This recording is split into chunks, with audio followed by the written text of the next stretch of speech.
नमस्कार, दिल्ली स्पेशल देख रहा मेरे साथ मैं हूं शंकर दत्त पंत। खबरों की शुरुआत करते हैं। दिल्ली विधानसभा में चल रहे बजट सत्र के तीसरे दिन उपराज्यपाल अनिल बैजल के अभिभाषण पर चर्चा के दौरान मुख्यमंत्री अरविंद केजरीवाल ने अपनी बात को रखा। इसी दौरान उन्होंने कोरोना काल के दौरान किए गए कामों को सराहा। इसी के साथ अरविंद केजरीवाल ने गृह मंत्री अमित शाह की तारीफ की। अरविंद केजरीवाल ने कहा कि दिल्ली में कोरोना काल कठिन समय था, ऐसे समय में केंद्रीय गृह मंत्री अमित शाह ने भी बेहतरीन काम किया है। उपराज्यपाल के अभिभाषण पर धन्यवाद प्रस्ताव पर बोलते हुए उन्होंने कहा कि मैं भगवान राम और हनुमान का भक्त हूं। सीएम केजरीवाल ने कहा कि अयोध्या में भव्य मंदिर बन जाए तो सभी बुजुर्गों को मंदिर के दर्शन कराने ले जाएंगे।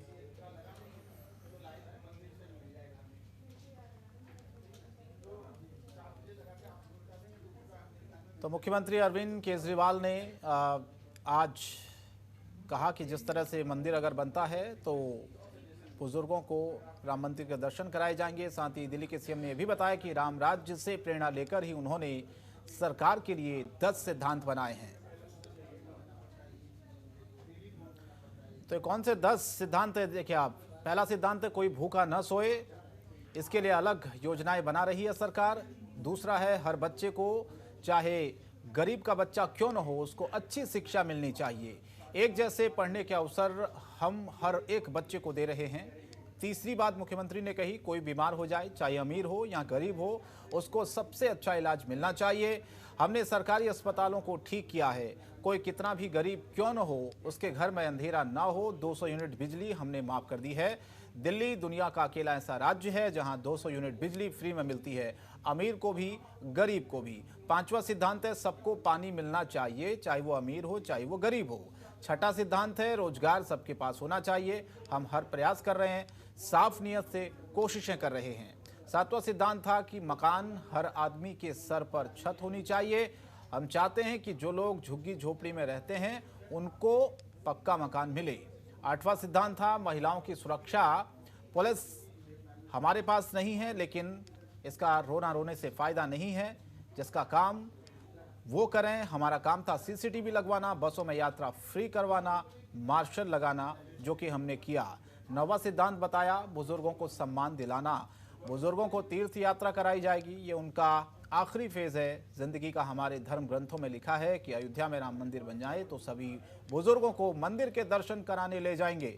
10वां जो सिद्धांत था वो ये था कि आम आदमी पार्टी में भी सभी बराबर हैं, किसी भी धर्म का हो, किसी भी जाति का हो। श्री राम ने शबरी के जूठे बेर खाए थे और उसके राज्य में किसी से भेद नहीं था। हमारी यही कोशिश रहेगी कि सभी एक दूसरे का आदर सत्कार करें, सम्मान करें। तो ये 10 सिद्धांत थे मुख्यमंत्री ने जो आज बताए।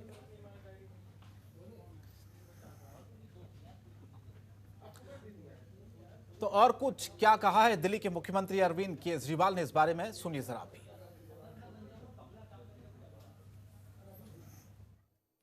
अयोध्या के अंदर अब एक भव्य मंदिर तो बनने जा रहा है। मैं दिल्ली के लोगों को, दिल्ली के हमारे सारे बुजुर्गों को कहना चाहता हूं कि एक बारी मंदिर बन जाए, आप सबको अयोध्या के फ्री में दर्शन कराएं।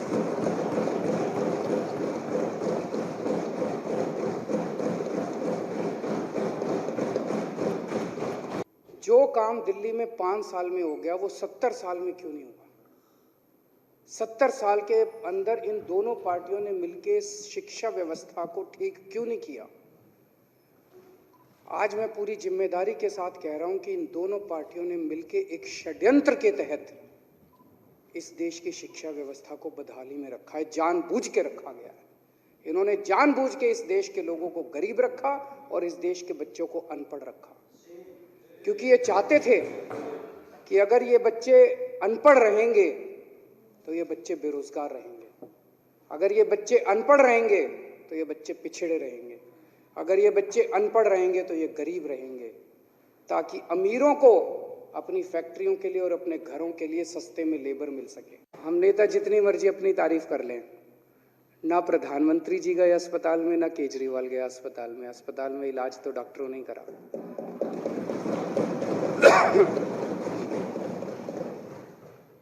तो उन सभी का हम ये सदन पूरे दिल से इस दिल्ली के लोगों का और सभी डॉक्टरों का, नर्सों का, सभी का, जितने फ्रंटलाइन वर्कर्स थे, जितने हेल्थ केयर वर्कर्स थे, हम सबका शुक्रिया अदा करते हैं।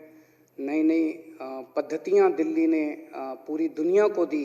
प्लाज्मा थेरेपी दिल्ली ने पूरी दुनिया को दी। होम आइसोलेशन की पूरी पद्धति दिल्ली ने दुनिया को दी। हमने जो 1 करोड़ रुपए की राशि ऐलान की, ये भी पूरी दुनिया में अकेले दिल्ली के अंदर ये लागू की गई और कहीं इसको लागू नहीं किया गया। बहुत सारी ऐसी चीज़ें थी जो केवल दिल्ली के अंदर हुई और मुझे इस बात का बहुत गर्व है कि आज पूरी दुनिया को हमारे देश के वैज्ञानिकों ने 2 वैक्सीन दी हैं। और आगे बढ़ते हैं। दिल्ली हाईकोर्ट ने हवाई उड़ानों में यात्रियों द्वारा मास्क ठीक से नहीं पहनने की चिंताजनक स्थिति पर कड़ा संज्ञान लिया है और इस संबंध में सख्त अनुपालन के लिए सभी घरेलू एयरलाइंस और डीजीसीए को दिशा निर्देश जारी किया है। इसमें आदेश का उल्लंघन करने वालों पर कार्रवाई और विमान की समय समय पर जांच करना शामिल है। दरअसल जस्टिस सी हरिशंकर ने देखा है कि यात्री हवाई अड्डे से उड़ान तक जाने के दौरान ठीक तरह से मास्क नहीं पहनते। उन्होंने स्थिति का खुद संज्ञान लिया और अनुपालन के लिए तत्काल दिशा निर्देश जारी किए। हाईकोर्ट ने अपने आदेश में कहा है कि एक खतरनाक स्थिति की वजह से आदेश पारित करने के लिए विवश हुआ, जिसे जज ने बीते 5 मार्च को कोलकाता से नई दिल्ली के लिए एयर इंडिया की उड़ान के दौरान खुद देखा था। आदेश में यह भी कहा गया था कि यह देखा गया है कि सभी यात्रियों ने मास्क लगा रखे थे, लेकिन कई ने मास्क अपनी ठुड्डी के नीचे पहना हुआ था। जज ने कहा कि यह व्यवहार न सिर्फ हवाई अड्डे से विमान में जाने के दौरान बल्कि उड़ान के भीतर भी देखा गया। जज ने यह भी कहा कि चालक दल के सदस्यों से इस संबंध में पूछने पर उन्होंने कहा है कि सभी यात्रियों को मास्क पहनने के लिए निर्देश दिया गया है, लेकिन अगर उन्होंने इसका पालन नहीं किया तो असहाय है।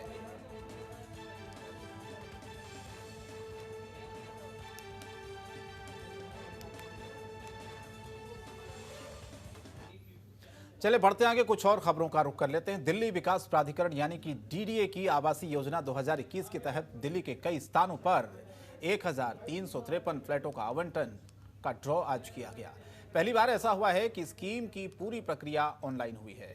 आवेदन, भुगतान, सफल आवेदकों को मांग पत्र जारी करना, आवेदन निरस्त और जमा राशि वापस करने की पूरी प्रक्रिया ऑनलाइन हुई है, जिसका सबसे बड़ा फायदा आवेदकों को हुआ है।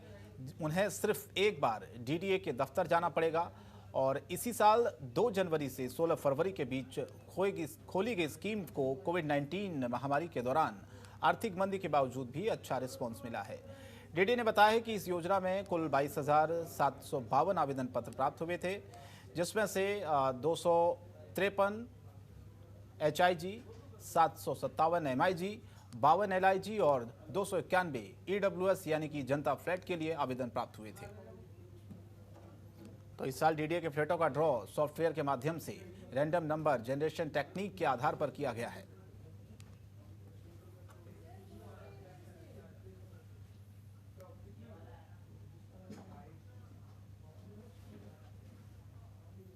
और भारतीय जनता पार्टी के सांसद और वित्त राज्य मंत्री अनुराग ठाकुर को टेरिटोरियल आर्मी यानी कि प्रादेशिक सेना में कैप्टन बनाया गया है।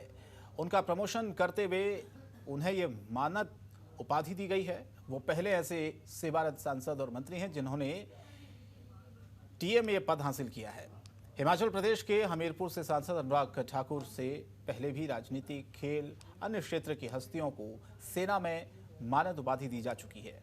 आपको बता दें कि सेना की तरफ से भारतीय क्रिकेटर सचिन तेंदुलकर, MS धोनी को भी मानद उपाधि दी जा चुकी है। इंडियन क्रिकेट टीम के पूर्व कप्तान MS Dhoni parachute regiment 106 para TA battalion की प्रादेशिक सेना इकाई में लेफ्टिनेंट कर्नल की मानद रैंक दी गई थी। साल 2011 में उन्हें यह सम्मान दिया गया था। उसके साथ ही भारत के लिए पहला ओलंपिक स्वर्ण पदक जीतने वाले भारतीय निशानेबाज अभिनव बिंद्रा और दीपक राव को भी मानद उपाधि दी गई थी। टेरिटोरियल आर्मी की बात करें तो भारतीय सेना की ये एक इकाई है।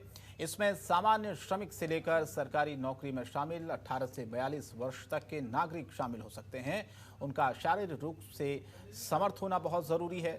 युद्ध के समय फ्रंट लाइन में तैनाती के लिए भी टेरिटोरियल आर्मी का उपयोग किया जाता है। टेरिटोरियल आर्मी के स्वयंसेवकों को हर साल कुछ समय के लिए सेना का प्रशिक्षण भी दिया जाता है ताकि ज़रूरत पड़ने पर उनकी सेवाएं ली जा सकें।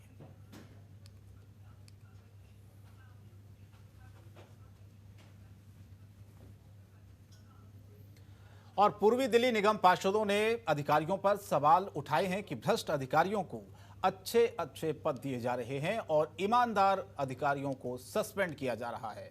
सभी निगम पार्षदों ने आज निगम हाउस में नए कमिश्नर के सामने प्रस्ताव रखे हैं जो कि भ्रष्ट अधिकारी हैं उन्हें हटाया जाए और जिन ईमानदार अधिकारियों को हटाया गया है उन्हें ड्यूटी पर वापस भेजा जाए।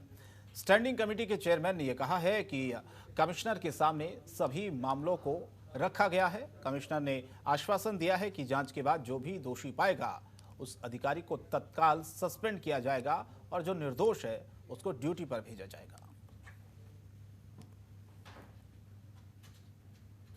कितना भी बड़ा क्रिमिनल है उससे को भी अपनी बात, अपना वकील रखने की, अपनी दलील देने का उसको मौका दिया जाता है। उससे बात ही नहीं करी गई है और इन बिटवीन उससे कोई बात नहीं, उसको पता नहीं है। जब वो केस आया निकल करके, जब सीवीओ से भी फाइल वापस आ गई तब उसको पता लगा इस बात का। तो माननीय हमारे नेता सदन ने इस बात को संज्ञान लिया, इस पर बात उठाई है। और जबकि वो जो बात है शायद वो उसको इंचार्ज है नॉर्थ की, इस नाते उन्होंने साइन किए, जबकि वो जो इसका स्वास्थ्य वाला है वो पांडा जी उसको देखते हैं। तो मैं समझता हूँ कि अनाधिकार चेष्टा की गई है और इस पर जो है कमिश्नर साहब ने कहा कि हम सारे विषय को देख करके संज्ञान लेंगे। और दिल्ली पुलिस ने सराहनीय काम करते हुए लापता हुई 4 साल की बच्ची को 2 घंटे के अंदर ढूंढ निकाला है। दरअसल गाजीपुर के राजवीर कॉलोनी में रहने वाली 4 साल की बच्ची लापता हो गई थी। पुलिस ने मामले की गंभीरता को देखते हुए एक टीम का गठन किया, जिसके बाद पुलिस ने आसपास के सीसीटीवी खंगालने शुरू किए और लोगों से पूछताछ भी की। पुलिस ने 2 घंटे के अंदर लापता हुई बच्ची को ढूंढ निकाला। दिल्ली पुलिस के इस सराहनीय काम की हर तरफ चर्चा हो रही है। साथ ही अपनी बच्ची को पाकर उसके माता पिता भी बहुत खुश हैं और पुलिस का शुक्रिया अदा कर रहे हैं।